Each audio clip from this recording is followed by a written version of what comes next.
ఇంజనీరింగ్లో తగ్గిన ఉత్తీర్ణత గతేడాది 80.33%, ప్రస్తుతం 74%. అగ్రికల్చర్, ఫార్మసీలో 89% మంది పాస్. 2 విభాగాల్లో ఏపీ విద్యార్థులకే ఫస్ట్ ర్యాంక్. ఏప్సెట్ ఫలితాలు విడుదల అంటూ చూస్తా ఉన్నాం. అందరు ఏపీలో పాస్ అయితే మన వాళ్ళు ఎప్పుడు పాస్ అవుతారు అవ్వ. ఫస్ట్ ర్యాంకుల్లో వాళ్ళే ఉండడానికి విద్య విషయంలో వాళ్ళు చాలా ఫాస్ట్ ఉన్నారు. కేయూవీసీపై విజిలెన్స్ ఎంక్వైరీ ఆదేశించిన రాష్ట్ర సర్కార్. కేయూవీసీ రమేష్ పై రాష్ట్ర ప్రభుత్వం విజిలెన్స్ ఎంక్వైరీకి ఆదేశించి ఉద్యోగుల అక్రమ బదిలీలు, నియామకాలు, నకిలీ ప్రాజెక్టుల ఆమోదం తదితరాలపై కాకతీయ యూనివర్సిటీ టీచర్స్ అసోసియేషన్ ఫిర్యాదు మేరకు ప్రభుత్వం ఈ నిర్ణయం తీసుకున్నది. ఒక కేయూఏ కాదు, మన దగ్గర ఉన్నటువంటి చాలా విశ్వవిద్యాలయాల్లో ఇలాంటి అంశాలు చాలా ఉన్నాయి. ఓయూఏంది, ఏయూ అయితేంది, ఇక్కడ ఉన్నటువంటి ఎన్జీ రంగా యూనివర్సిటీ అయితే అన్ని రకాల యూనివర్సిటీల్లో ఈ రకమైనటువంటి చర్యలు చేపట్టాల్సిన అవసరం ఎంతైంది. రేవంత్ రెడ్డి గారికి రిక్వెస్ట్ చేసేటువంటి విషయం ఏదైనా ఉంది అంటే ఖచ్చితంగా రేవంత్ రెడ్డి గారు మేము రిక్వెస్ట్ చేసేది ఏంటంటే, మీకు మన విద్యా వ్యవస్థని గత 10 ఏళ్ళుగా కేసీఆర్ సర్కార్ ఏ విధంగా భ్రష్టు పట్టించిందో మీకు తెలుసు, మాకు తెలుసు, అందరికీ తెలుసు, మాకంటే బెటర్గా మీకు తెలుసు. మీరు అధికారంలో ఉన్నారు కాబట్టి దయచేసి విద్యా విధానంలో మార్పులు తీసుకురండి. కేజీ టు పీజీ ఉన్నటువంటి అన్ని లొకేషన్స్లో మార్పులు తీసుకురండి. మీరు ఉచిత బస్సు ఉంటున్నారు, ఉచితాలు అంటూ అని చెప్పేసి అని అంటున్నారు కదా. ఒక్క రిక్వెస్ట్ ఏంటంటే రేవంత్ రెడ్డి గారికి, మీ ఈ ప్రభుత్వంలో ఉచిత విద్య అనేటువంటిది ప్రవేశపెట్టండి. సరే కాదు అంటారా, నిలిచిపోతారు. యా నిజంగానే దానికి చాలా అవకాశం ఉంది. ఓకే, ఒకవేళ ఉచిత విద్య అనేది పాసిబుల్ కాకపోతే కనీసం విద్యార్థుల యొక్క ఫీజులను తగ్గించండి.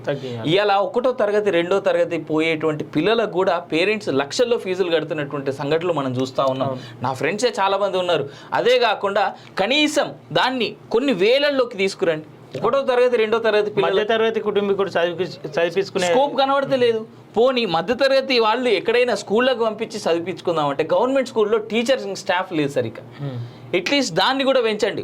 గవర్నమెంట్ స్కూళ్ళలో ఉన్నటువంటి సౌలతులు పెంచి గవర్నమెంట్ స్కూళ్ళను పునరుద్ధరీకరిస్తే, మంచి స్టాఫ్ని ఆడ పెడితే కనుక ఖచ్చితంగా చాలా గవర్నమెంట్తో పనిచేస్తూ విద్యార్థులకు మంచి భవితవ్యం ఇవ్వాలి అని చెప్పేసి ఎదురు చూస్తున్నటువంటి డిఎస్సి చదువుకున్న వాళ్ళు, లేదంటే ఇంకేదైనా మంచి చదువులు చదువుకున్న వాళ్ళు చాలామంది ఎదురు చూస్తున్నారు.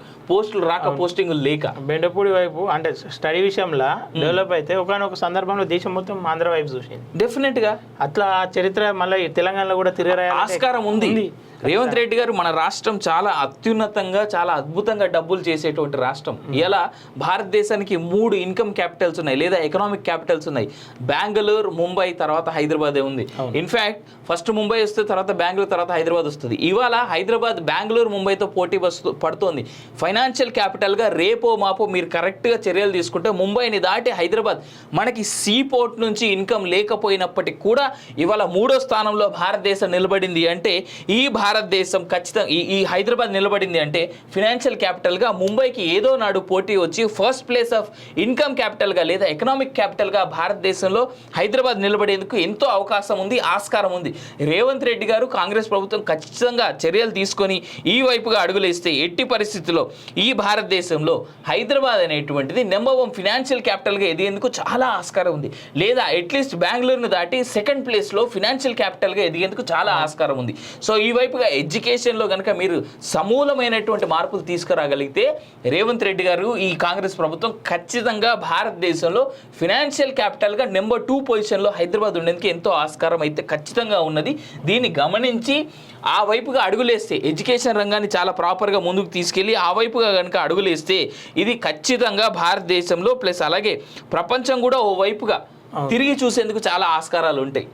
అటు తెలంగాణలో మంచి పేరు తెచ్చుకుంటుంది, విద్యార్థులు చదువులేని వాళ్ళకి చదువు అందించినట్టు పేరు తెచ్చుకుంటుంది. ఖచ్చితంగా అన్ని విధాలుగా డెవలప్మెంట్. ఎట్లా చూసుకున్నా బీఆర్ఎస్ ప్రభుత్వం ఎంతలా విద్యను విస్మరించింది అనేటువంటి అంశాన్ని కనుక మనం చిన్నగా ఒక మాటలో ఫైనలైజ్ చేసి చెప్పాలి అని అనుకుంటే, కేసీఆర్ మనవడు స్కూల్ని అడాప్ట్ చేసుకొని నేను దాన్ని డెవలప్ చేసిన అని చెప్పేటువంటి స్టేట్మెంట్ ఏదైతే ఉందో అదే చాలా పెద్ద తార్కాణం. కేసీఆర్, ఆయన ప్రభుత్వం ఎంతగా చదువుని కానీ స్కూల్స్ని కానీ పట్టించుకోలేదని చెప్పుకోవడానికి. వాళ్ళ మనమంటే డైరెక్ట్ స్వయంగా చెప్పి ఆ స్కూల్స్ ఏంది, ఆ టాయిలెట్స్ ఏంది అని చెప్పేసి చెప్పింది. అంటే వాళ్ళ తాత ప్రభుత్వంలోనే వాళ్ళ మన్మన్కే నచ్చలేదు అసలు ఆ విద్యా వ్యవస్థ. ఎగ్జాక్ట్లీ. సో దీన్ని ఇప్పటికైనా ఒక ఛాలెంజింగ్గా తీసుకొని విద్యా వ్యవస్థని ఉన్నత స్థాయికి, ఉన్నత శిఖరాలకు చేర్చాలని మాత్రం రిక్వెస్ట్ చేస్తా ఉన్నాం రేవంత్ రెడ్డి గారిని, ఈ కాంగ్రెస్ ప్రభుత్వాన్ని.